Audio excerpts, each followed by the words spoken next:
And food truck operators in D.C. gearing up for a fight after Mayor Vincent Gray proposed new regulations that they say would absolutely cripple their businesses. Yeah, they held a press conference explaining what the regulations would do to their food trucks as well as their customers. So let's get to Brianne Carter. She's live in Northwest Washington where that press conference just wrapped up. Brianne?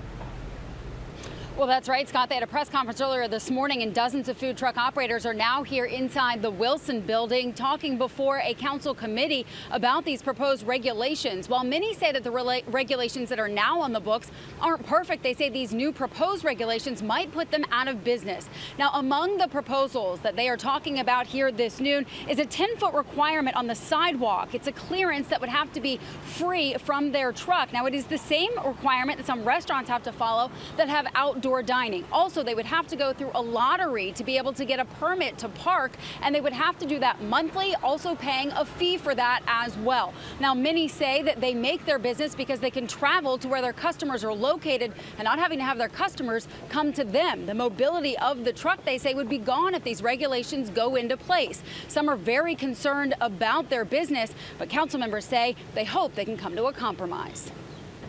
It leaves too much up to interpretation, and considering, turnover in government, each person can interpret it differently. So if we're expected to follow regulations, then the regulations need to be clear. I think that we will have an opportunity to fashion something, especially out of this hearing, if we get a lot of good ideas and can find some common ground and see whether or not it makes sense for the council just to vote this up or vote it down. Currently, that is the only option the council has, is to vote these regulations up or down. They cannot amend them or change them.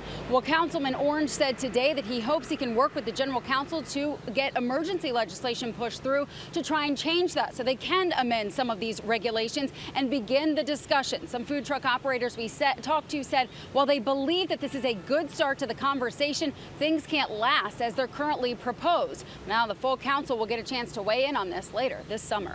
Reporting live in Northwest, Brianne Carter, ABC 7 News. All right. Thanks so much, Brianne.